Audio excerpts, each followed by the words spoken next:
Warren, you are now recognized. Thank you very much, Mr. Chairman.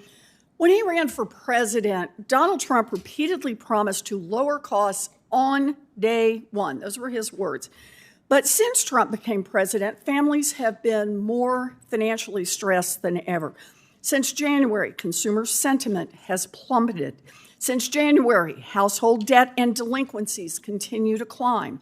Since January, workers' worries over layoffs have climbed. Since January, businesses big and small have been paralyzed by uncertainty, and they have hit the brakes on investments and hiring.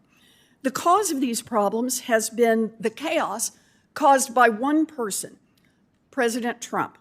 Chaotic trade policies, massive cuts to families' health care coverage to fund tax giveaways to the wealthy, and wholesale deregulation of our financial system that will unleash fraudsters and con men on the middle class. First, trade. Trump continues to play his lose-lose game of red light, green light on tariffs.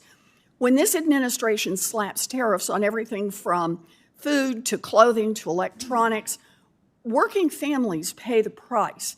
This is bad for the middle class and bad for Main Street. Tariffs like these mean higher prices on essentials for consumers and small businesses, while large corporations and the wealthy find ways to shield themselves from the impact. Second, tax cuts for the wealthy.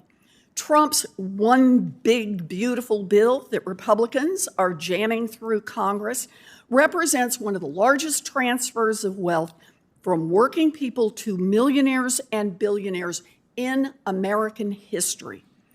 How are Trump and Republicans paying for part of this $4 trillion in tax giveaways to billionaires? Well, by kicking 16 million people off their health care coverage, cutting food assistance for more than 2 million children, and raising monthly student loan payments for millions of borrowers just after delinquencies have skyrocketed.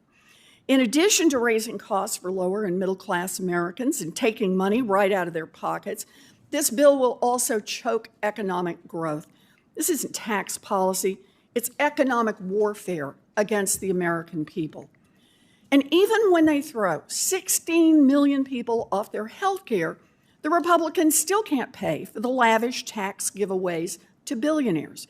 So instead of just saying that billionaires and billionaire corporations should just pay a little more in taxes, they put the costs of those billionaire tax cuts on the nation's credit card, the national debt. The Republicans plan to run up the national debt by another $4.2 trillion and expect our children and our grandchildren to pay for it. And finally, deregulation. This administration is systematically dismantling the safeguards that policymakers put in place after the 2008 financial crash to prevent Wall Street from creating another crisis. Less than 2 weeks ago, the Fed board decided to lift Wells Fargo's asset cap. You couldn't even wait until Wells managed to make it one whole year without being caught in a major financial scandal. In just the past 6 months, Wells has been caught and confessed to cheating its customers, cheating its investors, and cheating its workers, the trifecta. For the Fed to give them a gold star and tell Wells it's okay to expand the number of customers, investors, and employees that it can cheat is an outrageous giveaway to one of Wall Street's most derelict banks. And today, you will leave this hearing and go directly to a meeting where the Fed is expected to vote to lower capital requirements for J.P. Morgan, Goldman Sachs, and the other too-big-to-fail banks.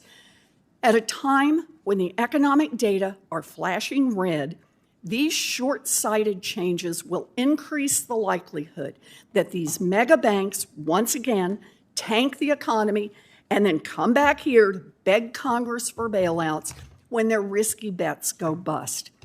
To sum up Trump's economic agenda, it's chaos and pain for the middle class and even more profits for the powerful. American families will face higher costs and new risks to their health care and their bank accounts. Unemployment will tick up, and our economic growth will slow. And that's not just me saying this. It is exactly what the Fed's latest economic projections indicate. I hope my Republican colleagues will wake up to the chaos around us.